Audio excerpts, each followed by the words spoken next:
Welcome once again to another edition of Meet the People. And my guest today is another one of the absolute best that the city has to offer. Her name is Sylvia Harris. She is the CISO director for the city of Pittsburgh in the Department of Innovation and Performance. Sylvia, thank you very much for taking the time to speak with us today. Thank you for inviting me, David. Sylvia, you may not remember this, but back when I first started for the city, that was almost 8 years ago, you were one of the first people to smile at me. And I just knew that we were going to be the best of friends forever.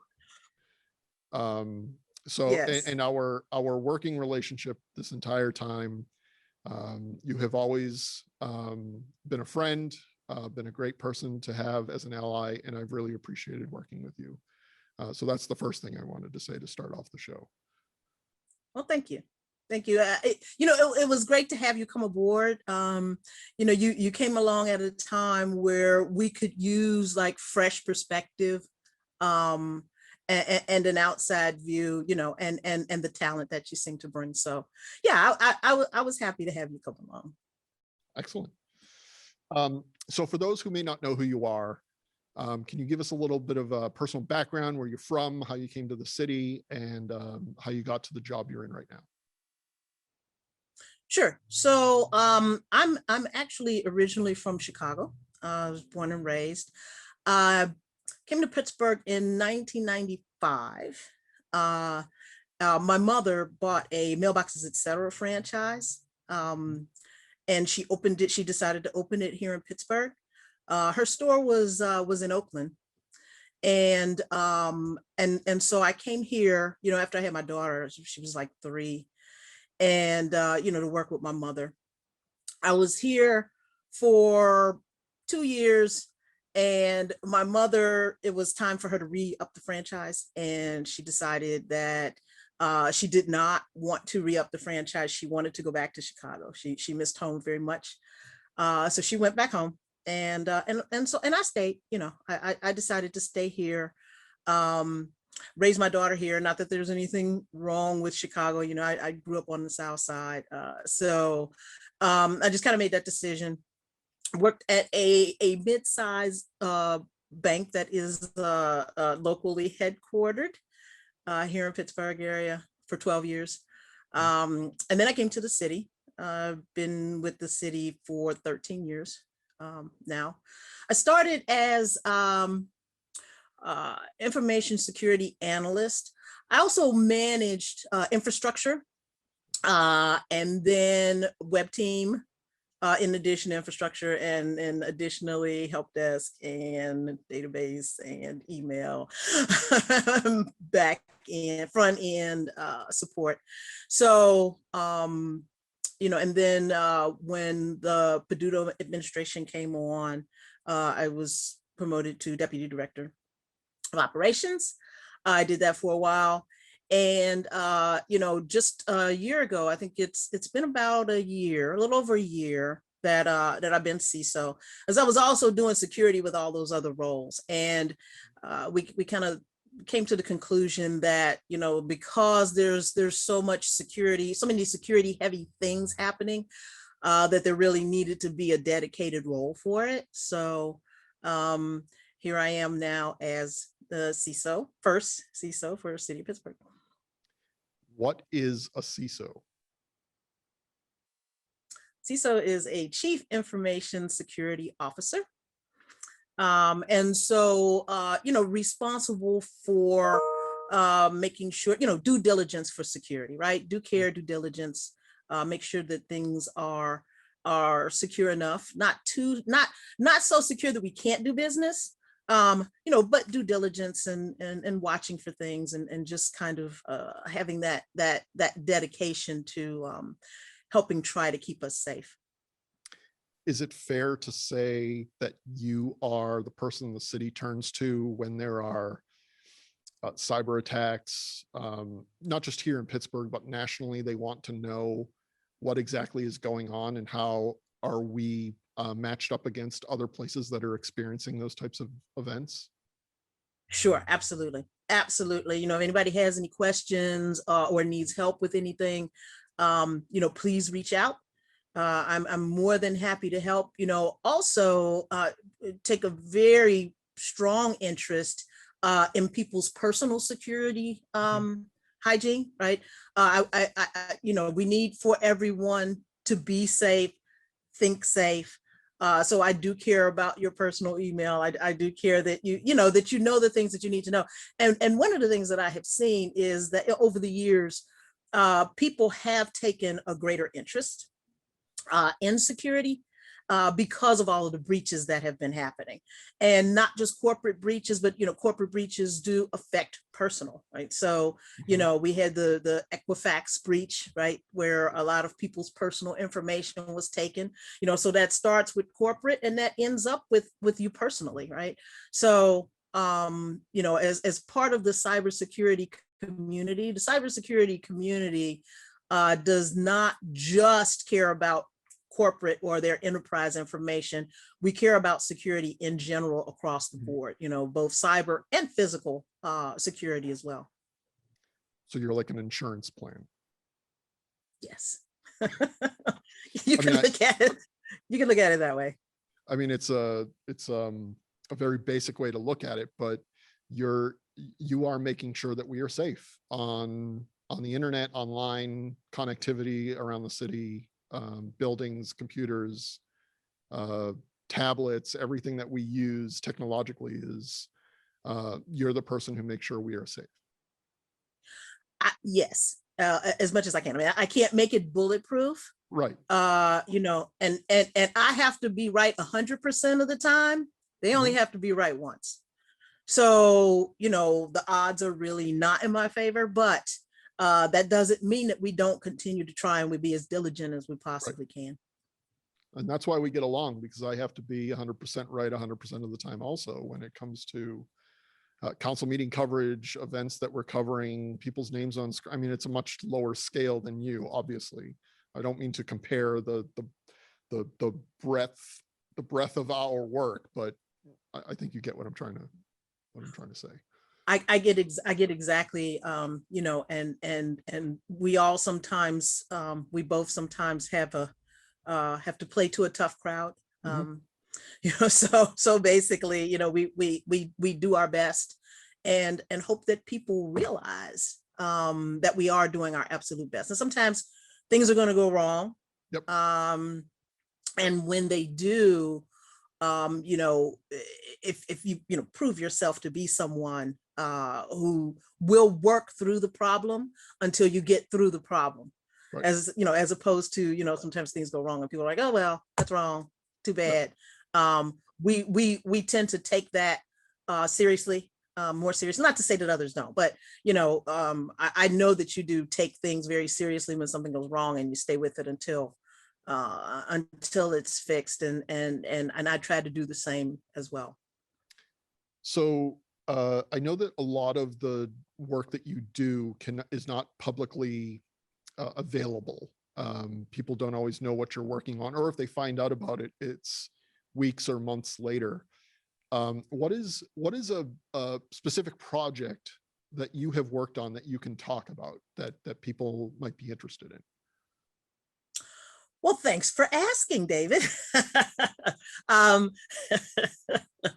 One of the things that I really want to talk about, and it goes to the entire department, right? And not just security, but it covers everything. Is ITIL, Okay. right? And I know that you recall the ITIL project, and Mhm. and that was something that there, when I took that project on, there were some naysayers. I'm not going to mention any names, but they know who they are. And the goal was to get everyone trained Mhm. in ITIL. Now, ITIL is information technology infrastructure library, Yep. and it is framework for building processes within IT, right? But it also stretches to the breadth and depth of IMP, innovation performance, right? Our department, which is more than just the technical, right? And so we put together, I put together a team, an ITIL team, and we went through several different steps to put together the training. And we made the certification, ITIL 4 certification, was not mandatory, right? It was, if you wanted to take it, you could, except I think for managers. I think it might have been mandatory for managers. And we had to do 3 different cohorts of training because Axelos, who is the certifying body for ITIL, only allows for 25 people at a time. Okay. To take the certification, if you plan to take the certification. So we tried to keep it to that in case people wanted to get certified. Not only did all of the classes fill up immediately as soon as we offered for the sign up, everybody in each class volunteered to take the test, and everybody in each class passed the test. So the entire personnel in innovation and performance at that time certified in ITIL v4. So we were very proud of that. And Axelos, again, who is the certifying body for ITIL, took an interest in us, and we did a case study. I don't know if you've read it. Have you seen it? I have not. Okay, so maybe we can include a link here for people to see. Right. But it talks about our journey, right? Or our story. And, I always try to think about what's the most important thing that I learned over the course of the, current year, right?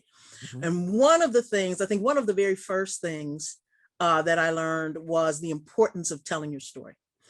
Because if you don't tell your story, somebody else will tell your story, and they're going to get it wrong. They're not going to do you justice, and it's not going to be your story. However, it's going to be what everyone has heard and is told, and it's going to be what they go with, right? So the importance of telling your story, we were able to tell our story, the ITIL story.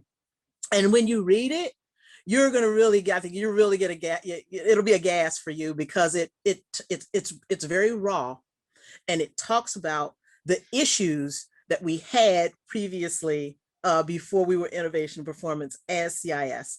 Okay. And it talks about, the silos and some of the issues that that we had as a department, and trying to serve the other departments. So it's a very good continuation of our journey, right? Because as we were giving the classes, I would always kind of stand up in front of each class and kind of talk about why we're here and what we're trying to do. Because you in order to get people's buy-in, you need to get to their why. Yeah. If you don't get to their why, then they're never going to get it. They're not going to pay attention. It's not going to sink in the way that it really needs to. So I kind of talked about, some of the issues, brought some of those things forward. And as I watched everyone throughout these 3 classes, and I could see a lot of people, like the light bulb go off, right? Hey, I'm actually part of the problem, and you don't often, and it's hard to tell somebody, hey, you're a part of the problem. That's not, it never works that way, right? People have to realize it before they're willing to do anything about it. Right. So getting to the why was the first part. And then watching the evolution, right? If we all take responsibility, and we're not pointing a finger at you, then it's better. And I think that is what has helped with how we have evolved over the years, right? And we've gotten a lot of feedback about how the department has evolved over the years, and I have seen quite a bit of evolution. I think evolution is probably the right term to use, right? I mean, and it's real easy to blame the guy before you, right?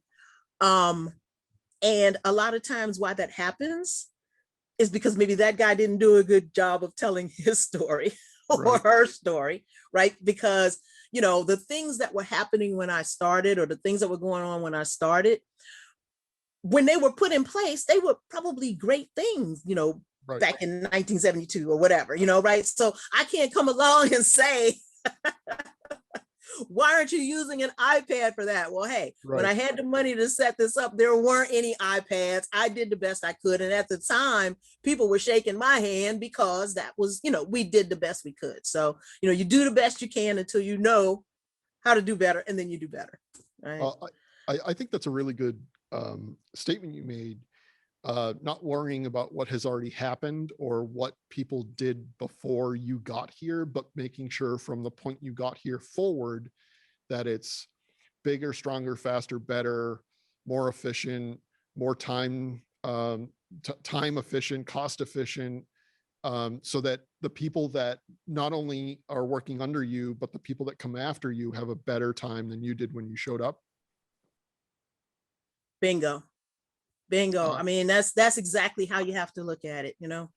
I think about, and you may remember this. I remember when I first got to the city and we were still recording on videotape. I hadn't used videotape in over a decade, and I was very concerned. I was reteaching technologies to myself that I hadn't used in a really long time. I was very concerned, and when I got the promotion, one of the first things I said was, "We're never again recording on videotape. It's not, forget efficient of any kind. It's just not sustainable. Right. A sustainable form. I mean, it's like I said to Smitty, now he's the manager of the website. I said to him one time, my workflow was like trying to update the website with a typewriter. Uh, it wasn't. We couldn't do it, and so I think that that's a good way to bring up the next question is. So we know that the Department of Innovation and Performance is, in its most basic sense, it is the city's technology department.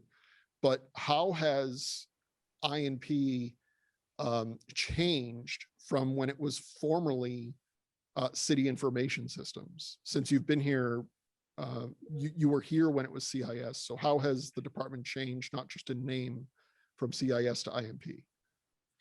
I think the again the evolution, right, that we've talked about, Mhm. and a lot of the answer is outlined in the case study. Mhm. But I want to say a lot of things, you know, getting people to understand that the replacement of aging infrastructure, Mhm. right, is something that is very important. You can have the most talented people in the world, but if you have them trying to hammer things with a saw, it's just not going to, they can't Yeah. do it, right? And so, you know, a lot of the change has been, you know, the investment, the changeover of your studio, right, Mhm. is a great example. I remember what it looked like, So do I. right? And you know, and to your point about, you know, using you know, videotapes, um you know, that's what they had, that's what they had to use, right? Right. And it took, you know, a vision, right, or knowledge from the outside, which is, you know, maybe why I smiled so much at you, because you know, we know that someone's coming in that has that knowledge, and can help with the transformation. Mhm. So we saw a lot of transformation. We were, have been, still are, eating an elephant, right? And how do you eat an elephant, David Finer? Very carefully. One bite One at a bite at time. a time. Yep. It's almost like you've said One that to bite me at a before. time. I think I have. So, you know, as we eat this elephant, and we see different things, you know, different directors that bring different ideas, and we incorporate these different ideas, and you may see some things right away, and it may take some things a little bit longer to mature. I think that some of the bigger changes that I've seen is the breaking down of the silos. Yeah. I see a lot more confidence in people, Mhm. right? And I have some theories about that. I'll get into that a little bit deeper in a few minutes. But and people us investing in our people, right? Being able to invest in people is key, is key to this. So, I mean, those are some of the biggest changes. Yep. I think that we have to change structurally, before people can actually see or reap the benefits of it, which they already are. So That's a great way to describe. That's a much better way than I would have described it, but that's a great way to describe how the department has transformed. I completely agree with it. I remember when I first started, those silos weren't just verbal; they were physical. My team, the team I was on when I started, we were 3 floors and another side of the building away from everybody. I didn't know anyone in CIS. People that I would have liked to talk to, not only on a professional level, but on a personal level. But I think the department is in a much better place today than it was 8 years ago. And I'm sure you could say even 12 or 13 years ago, it's in a better place as well. yeah, and I mean, and that's where you want to be, right? You don't want to say 13 years later, well, we're the same. Yeah, Or exactly. worse. You want to have, you need to be able to see where you are, start where you are, right? That's the first, the first I tell, start where you are, and then you go from there. So I agree. And I think a lot of other people agree. We've been getting a lot of feedback on that. So not only in the last decade or dozen years has the department changed, but I think it's safe to say that the department has changed dramatically even in the last year because of COVID. So can you talk a little bit about how the department from your perspective has changed in the last year? Yeah, so a lot. And what I have seen is um I and I'm trying not to necessarily be politically correct, right? I'm just going to say it. That's fair. What I have seen is actually more productivity from people, right? Because you have a couple of things going on. You have first of all, you have a lot of people who are working from home. Mhm. And I can't speak for everyone, but people that I have talked to and gotten feedback from, you hear a lot of the Zoom fatigue or Teams fatigue, or there's way more meetings than what there used to be, because you don't have that opportunity to get up and go, and you run into somebody and you have a spontaneous thing happen, right? So a lot of these meetings have to be scheduled. But the positive side of that is you schedule these meetings, you kind of need to think about what you're going to meet about, right? Because if you are fatigued, then you should be thinking about, okay, why am I in this meeting? What am I trying to get out of it? We've done some creative things with meetings, like, for example, we might start a meeting at 12:05 or 12:15 and go 45 minutes, or give yourself 5 minutes, like back in college, give yourself 10 minutes to get to the next class, or take a bio break, or maybe put that load of laundry in the wash, or whatever it is that you need to do during that time. So I've seen a lot more productivity. I have seen people have come together more, right? And people tend to come together more when there is a common enemy. And so we have COVID as the common enemy, right? And this is one thing that we all have in common. It doesn't matter who you are, right? We all have in common that we need to try to stay safe, and we need to try to keep others safe as well, right?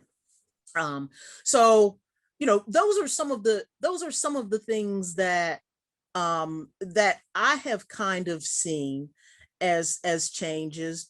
But I have a question for you Oh no. along that vein.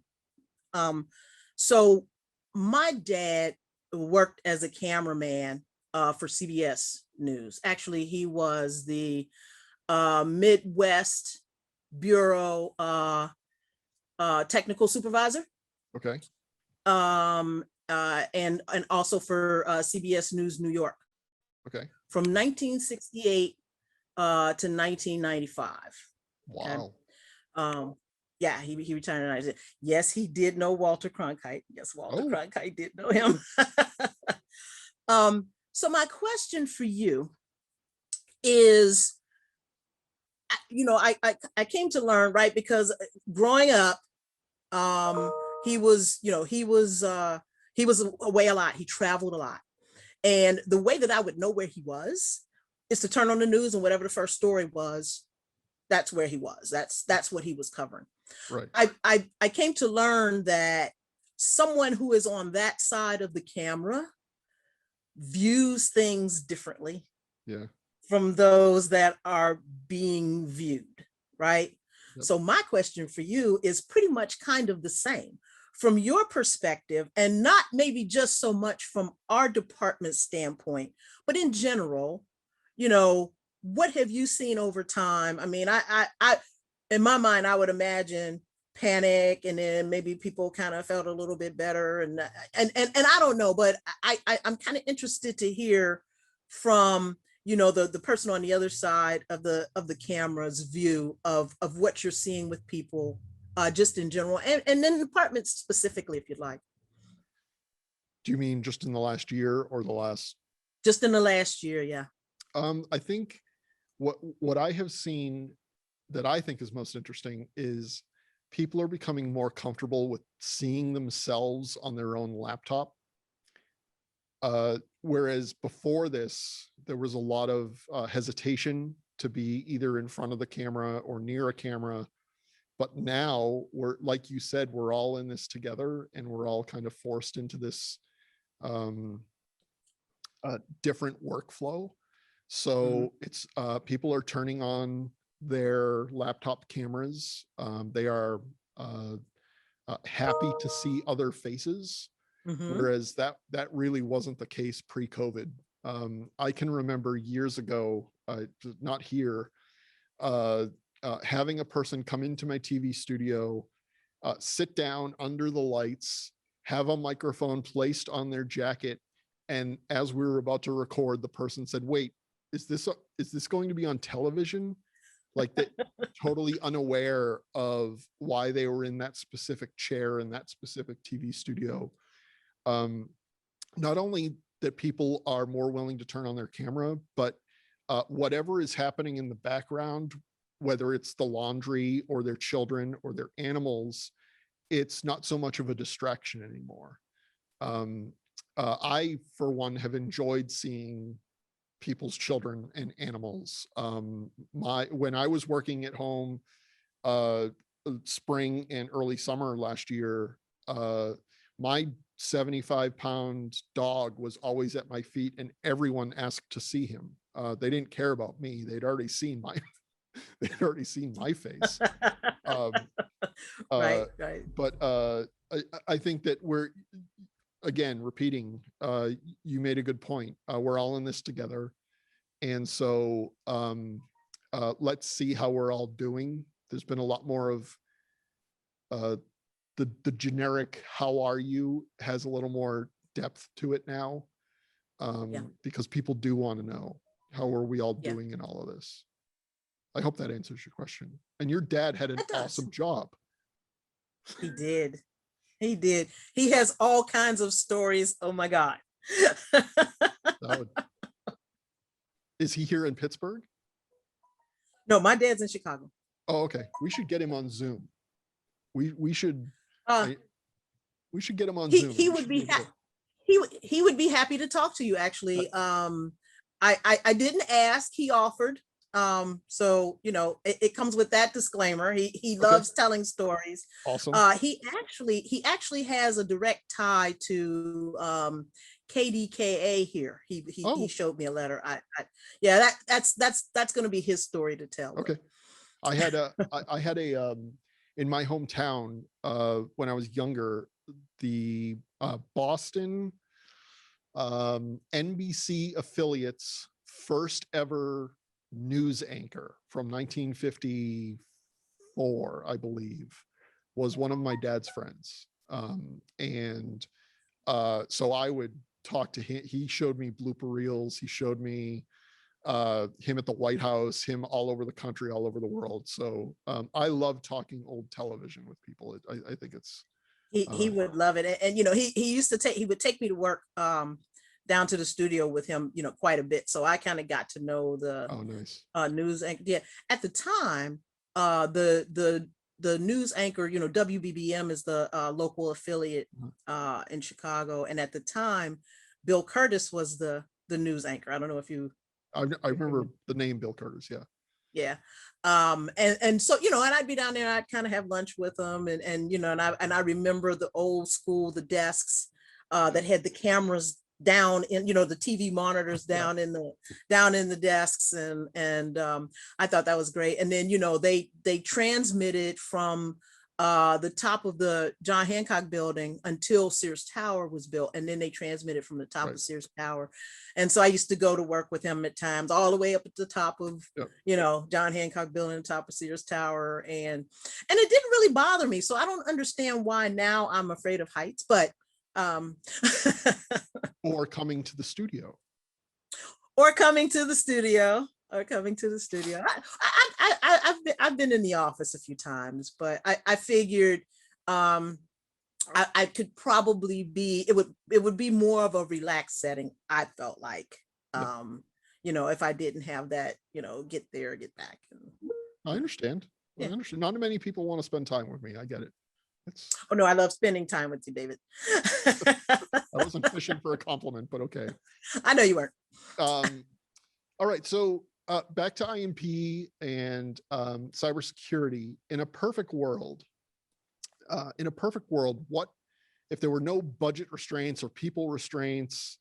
You had no restraints whatsoever. In a perfect world, what are the wants and needs of your team and the department? Oh, gee. All of it. Well, so, I don't know how to answer that specific question. Okay. But here's what I can say, right? So I've gone to a couple of conferences, right? So there's the Gartner Risk and Security Conference. And then there's CISA, who is part of Homeland Security, right? And so, and there's one key thing that I hear all the time when I go to these conferences, right? So, you go into the room where the breakout session is, and you're sitting, you're waiting for the session to start. And I'm listening to people, behind me talking, having conversations. Right. And what I'm hearing is, this thing happened, and so we bought this gadget. And then this thing happened, and so we bought that gadget. And then this thing happened, and we bought this other gadget. And now I'm not even really sure what all of these things do. Right. I'm not sure if they work well together. I just know that this thing happened. We panicked. They told us that this thing would fix that problem. And now we have it. Right. And, and I've heard this like 3 different breakout sessions. I'm turning around, I'm like, are these the same people behind? And it was always different people behind me, but they are having the same conversation. So the important thing is, and it's what I always tell everybody when we talk about, I was part of a group once, and they invited me, and they said, okay, Syl, what kind of tech? And I'm like, well, wait, because that I have a giant bag of tech, right? Everybody's seen my giant bag of tech. Yep. But we need to figure out first, what problem are we solving? Right. What is the problem that we're trying to solve? And then we get the tech to solve that problem, right? And so, like I said, I can't tell you what my perfect world would be, because we're still making sure that we understand exactly what the problem is, or what it is that we're trying to solve, or where we're trying to go, right? I mean, because you can get things that lock things down, and then it fixes that problem, but it opens up another hole, right? There's no way to make it waterproof, right? You cannot, we can't boil the ocean here. But what we can do is we can figure out which things are most important to us, right? Because we're going to have things important to us that are different than, say, from a bank, right? Or, from an investment firm, or from a baseball team, or from Kentucky Fried Chicken, or, are you protecting trade secrets? Are you protecting bank money? Are you, you have to think about what it is that you're protecting. And then you put together a plan that protects those things, right? So, I mean, that's kind of my answer. And awareness that evolves. Do you right? have a plan? Do I have a plan? Yes. Well, of course I have a plan, David Feiner. You don't have to tell me what the plan is, just making sure you have a plan. I can't tell you the plan, because then you know what I'd have to do, and I don't want to do that. Right. I know. I think I don't want to do that. I like you. I think ultimately it's the difference between being proactive and reactive. So yes, knowing what some of the problems could be, and knowing what your reactions to those problems are going to be, instead of waiting for something to happen and hoping for the best. yes. I think that's a great way to, because it's not a matter of if. Right. It's when it's going to happen. It's not a matter of if, it's a matter of when. And are you ready? One of the interesting things, I can think back to when my father was an antique car collector. And his favorite car was a 1942 Buick Roadmaster. It was delivered to its original owner 3 weeks before my dad was born. And he bought that when I was maybe 4 or 5 years old. And he would, it never happened, but he always told me, if somebody rear ends us, we won't know, because this was, I mean, you can imagine an old Buick. It was a tank, and it was huge. And so he would say, I would rather drive this car till the end of time, because that to me is being proactive, rather than driving one of these newer cars that's going to fold under itself if it, like a 10-cent umbrella. Yes. So I think that's a great way to be, is being proactive. I think the city as a whole has been a lot more proactive, probably in your tenure. I know definitely in my tenure, and trying to make sure that not only are we ready for problems or issues that come up, but knowing that they will come up. Yes, it's inevitable. And I think you cannot be in denial that you can make it bulletproof and you can fix it and it's not going to happen. That's really not the way. That's not the way to go about it.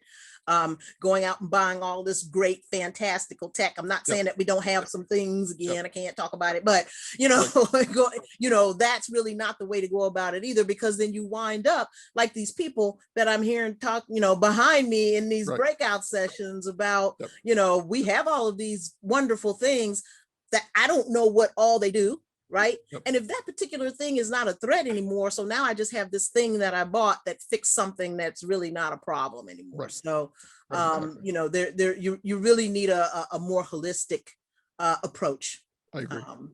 To that type of thing. Okay, so this is the part of the show where I'm going to ask you 4 completely random questions that have nothing to do with your job. Are you ready? I'm ready. Okay. The first question is, what is your, either one that you've worn or one that you've seen, what is your favorite COVID mask? I think it's well, I wear just the plain KN95 white whatever's going to get the tightest on my face, Yep. and I run in the grocery store and run out, and that's wash my hands for half an hour, and that's it. Right, of course. But I think probably the best mask that I've seen, I saw someone with a mask that was Marvel characters, Oh, nice. right? Mar- And so if you know anything about my wardrobe, you know that I have scads of Marvel comic book character t-shirts and sweatshirts and long sleeve shirts and all of that. So I did, and it was pretty early on too. So I don't know if maybe they cut up one of their, you know, their Marvel pajamas. Well, hopefully they didn't cut up their Marvel pajamas, because you kind of need those now, right? Right, true. But you know, something that was Marvel, and they made a mask out of it. That was the first one that I went, hey, that is a really nice mask. Which to me, when you think about that sentence, it's a very strange sentence. And 2 years ago, Absolutely. You would never think that would be a thing, right? At the start of the pandemic last year, my son, who's now almost 10, asked, can we watch the Marvel movies? And I had never seen them. So believe it or not, we sat down and watched 23 Marvel movies. Did you watch them in order? Unfortunately, no, because he's almost 10 and we don't do anything by the rules. Okay. So, there's a certain order that you're supposed to watch. There is a certain order you should go in. There were a lot of the last, I'd say, 5 movies we watched. There were a lot of those. Oh, that makes sense. Now. Exactly. His favorite and my favorite were both Doctor Strange. We love Doctor Strange the most. Doctor Strange is a great one. It was a great one. The comic book is really good too. Does he read comics? Okay. No, he does not read comics, but I'll go get him the Doctor Strange books now. Actually, I'll leave right now and go get them.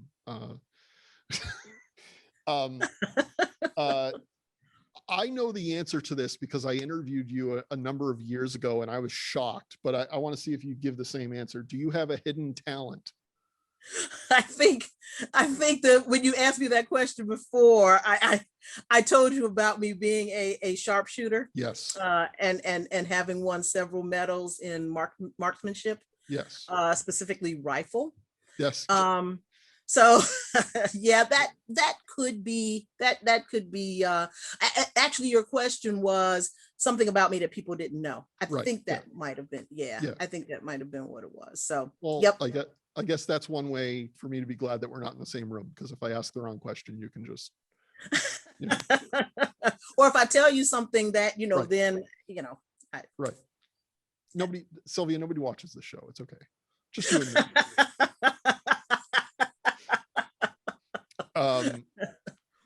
Except for this show, what was your last binge watch? Except for this show, my last binge watch actually was Bridgerton. Okay. I'm currently making my way through WandaVision. Okay. I started watching it when it first came out, and I watched the first 2 episodes, and I'm like, nope, I'm going to wait until they all come out, right? Because it was, I could see where it was turning into one of those things where there were a lot of Easter eggs and something that you saw on a previous makes sense. And so I'm like, nope, I'm just going to wait, and I'm going to binge that whole thing. The thing that really grabbed me that I thought was the best binge watch, and really, COVID has not changed my television watching habits that much. Because, you know, I have shows that, you know, our live shows that I watch on the weekend on demand, right? Because I'm working, or I'm catching up, or I'm doing something. So, you know, it's not like, oh, I don't have anything to do now all of a sudden because I'm working from home. It wasn't that. So, but one thing that I was able to binge watch, because a lot of shows were on hiatus because of COVID and they couldn't film. So the things that I would catch up with on demand on the weekends weren't there. Tyler Perry's The Oval. Now, I don't know if you've watched that or if you're familiar with that. I'm familiar, but I have not watched it. It's, and I don't know if you watched Dynasty. Oh geez, yeah, that was my mom's favorite show. Okay, so this is kind of a more current version. It kind of reminds you of that because it's so campy. Yep. And the acting, I think the acting is just terrible. But it's like you can't stop watching it because there are certain characters that have such a dynamic. It's like, oh wow, these two are in the room together. Something really wild is about to happen. So that was a show that people kind of talked about. And I said, well, let me see. And I started watching it and I'm like, oh no, this is great. And then I was surprised to find out they made it through their first season.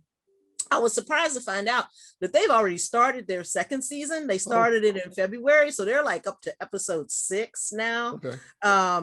And so I started binge watching season 2 this weekend. So that's the one that really just kind of, I was so sad when season 1 ended, and I was so hoping that they would renew it for a second season. So watch a couple episodes and let me know what you think of it. I will. Was the makeup as bad as Dynasty in the 80s? No. Okay. No. And the fashion is I think just as good. Okay. And the characters, you have the characters that some are really shallow. Yep. You might have one or two that are kind of complicated, or you really just don't know where they're coming from or what's going on with them. And then you have like these storylines that it's like, oh dear Lord, can they please just, I don't even care how it ends. Can they please just do something about this? Because I'm tired of hearing, my baby, where's my baby? Or, that kind of thing. So I thought that it was, I don't want to say it's so bad that it's good. I don't want to say that. But you'll understand when you start watching it. I'm going right home after this and I'm going to start watching it right away. Okay. I'll call our director and tell her I'm taking the rest of the day off just for that. Well, after today. Right. Not after today. Yes. Do you have any new passions? New passions. Well, something that I did start, I don't know if I'll call it a passion, but I started the day, I think our last day in the office was St. Patrick's Day. Last year for me it was.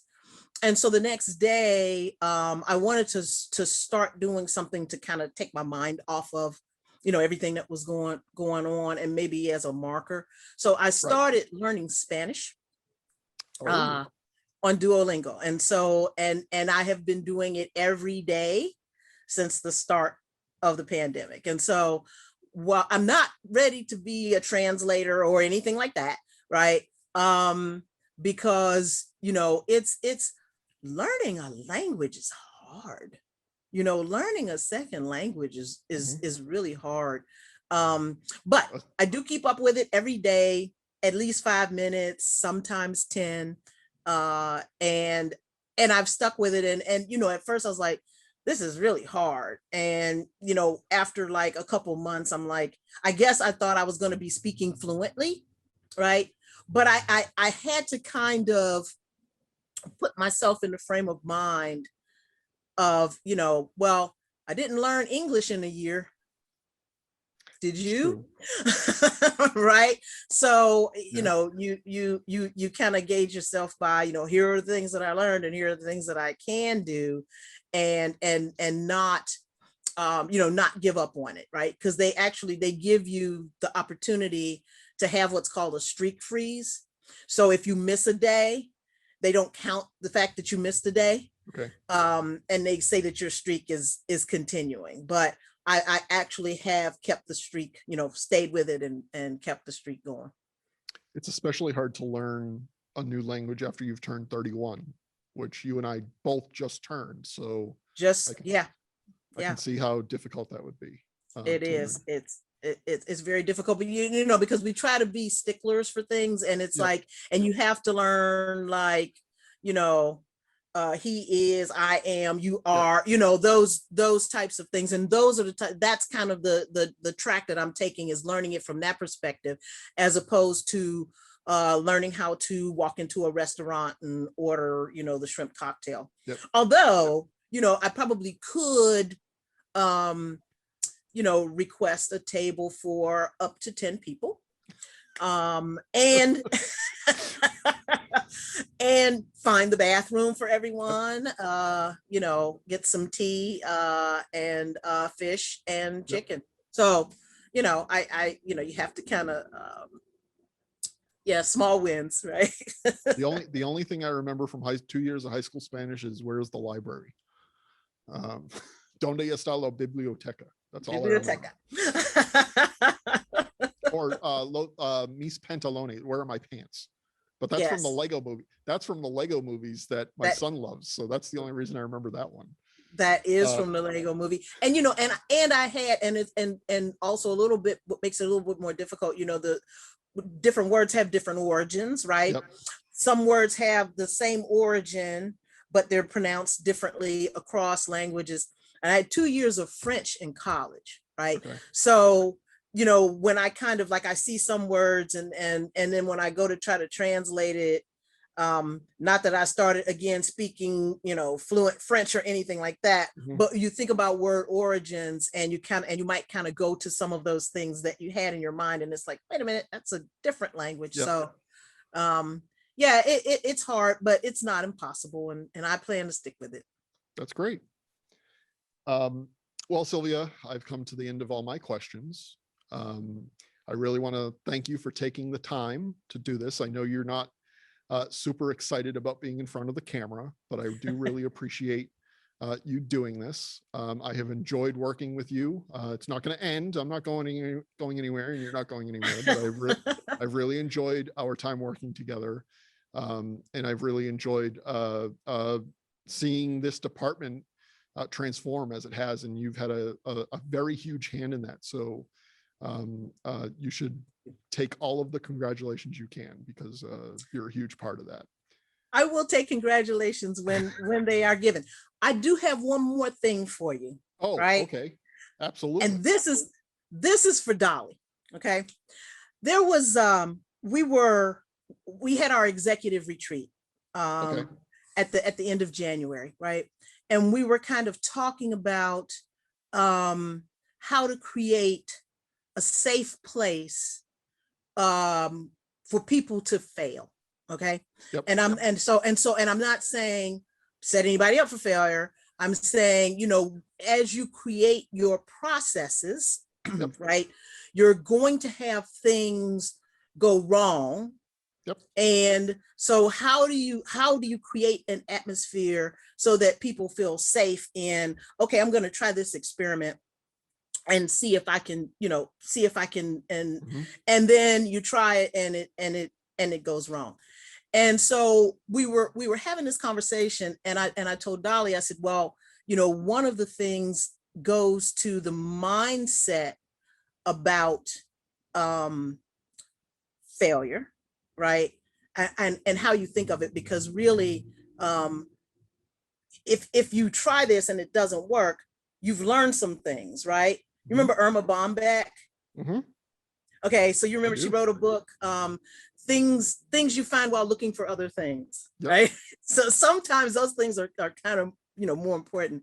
And I in thinking about trying to figure out how to visualize that, or how to get in that right mindset, and I kind of talked about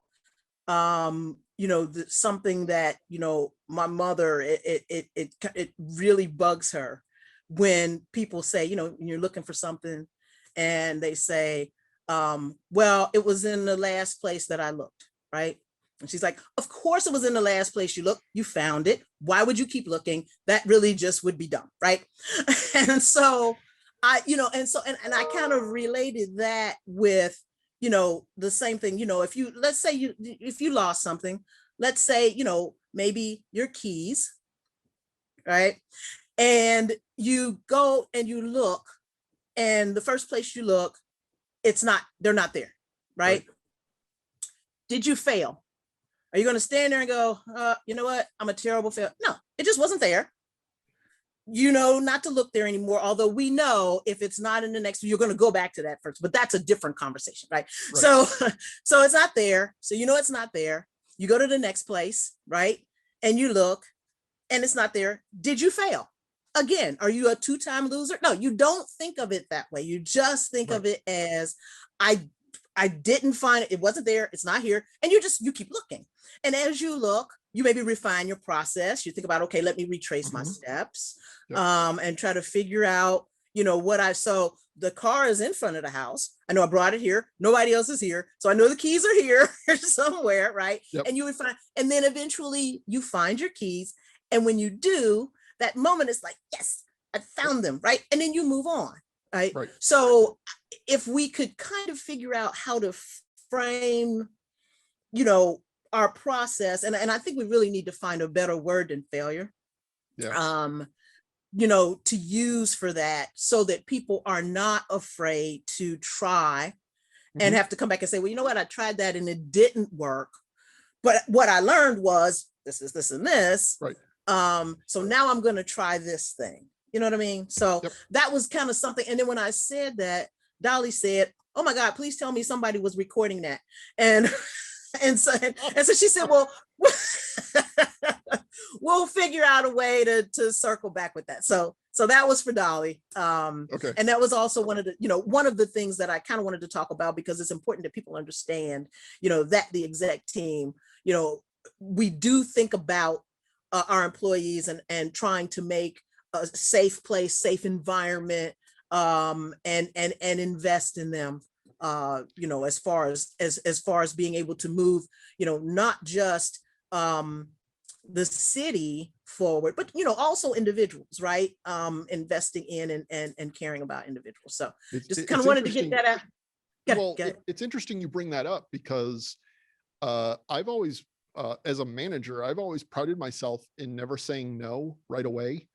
When an employee walks into my office and says, I have this idea, before they can even finish that sentence, I always say, yes, try it, go, yes, have a great time. Two former employees come to mind right away, where one said to me, I'm going to ride my bicycle and attach my GoPro camera to my helmet. Is it okay if I record stuff and then use it on TV?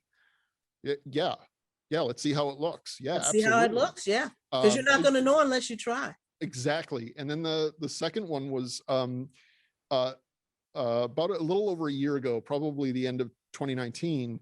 One of my videographers came to me and said, I have this idea and I might make a mess of the studio. And I said, okay, let's do it. And I didn't totally understand the vision right away. Long story short, there was a one-time shot. We had to get it right in the 4 seconds of doing it, or we wouldn't be able to replicate it. No pressure there. I'm sorry, what? No pressure there. No, not at all. But it involved pushing an ink bottle off of a table and letting it splatter. And so covering the studio floor with sheets, making sure the cameras were correctly white balanced and focused in exactly the way she wanted. I mean, it turned out awesome, honestly. Wow. But let's try new things. Let's see how it works. And if it doesn't go exactly the way you want, then we do something else. Let's try another way to do it. Or yeah, absolutely. I think especially with the technology available to us now, not only on my side, but your side as well, why not try something and see if it works, or experiment? That's probably a better word than process, is experiment. Trying to see what works, what doesn't work, how we can improve, how we can make it better, all of those things combined. I think that's a great idea. And yes, Dolly, we will make you watch this and you will hear that we are talking about it. Is that fair? That's fair. Okay. That's fair. Well, Sylvia, again, thank you for taking the time. I've really enjoyed this. I hope our viewers at home also enjoy it. I just got an email that our next guest will not be able to, the next guest for the next episode will not make it. Some guy named Alec Guinness. I don't know. We'll try to get him anyway. We'll look into it. Hopefully it will work, but stay tuned. You never know who might be the next guest. So for all of us here at Meet the People and the City Channel, my name is David Feiner. Thank you for watching, and we'll see you next time.